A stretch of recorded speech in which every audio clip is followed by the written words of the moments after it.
I'm Ryan Anderson. I'm the William E. Simon Senior Research Fellow here at the Heritage Foundation, and I'm the co-author of a new book just out from Oxford University Press titled Debating Religious Liberty and Discrimination. This book is a true debate. We have voices from both sides of these arguments because it's co-authored with a friend of mine, Sharif Girgis. He and I are both conservatives, and so we present kind of the right-leaning perspective on these issues. And then our counterpoint author is John Trevino. John is a professor of philosophy at Wayne State University. He's on the political left side of the spectrum. He would identify as a liberal or as a progressive.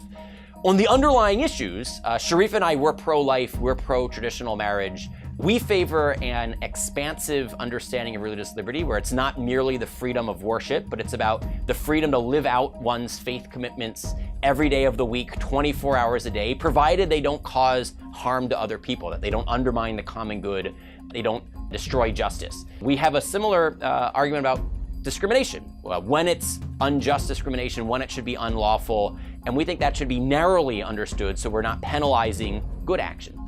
Professor Trevino disagrees with us on many of these issues. So he's pro-choice on abortion. He's in favor of redefining marriage to include same-sex couples. He has a narrower understanding of religious liberty. He thinks what we defend is what he calls religious privilege.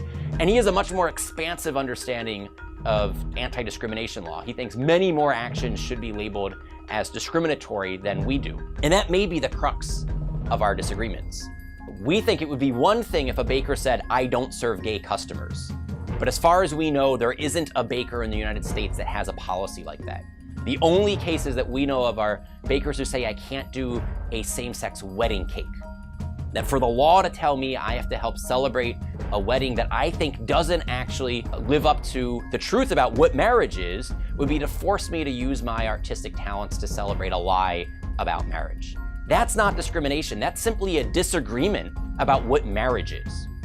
The same thing is true. Imagine if there was a hospital that says we don't do chemotherapy if you're transgender. That would be discrimination. But as far as we know, there is no hospital in the United States that says we won't treat transgender patients. There are some hospitals that won't do sex reassignment surgeries because they think it's bad medicine. We have a disagreement about what the appropriate treatment is for gender dysphoria. Our law goes wrong when we say that disagreement is now discrimination. And so if we're gonna disagree about what marriage is, if we're gonna disagree about gender identity and the best therapies for gender dysphoria, we're gonna have to have the space to disagree. We can't simply label every disagreement as discrimination.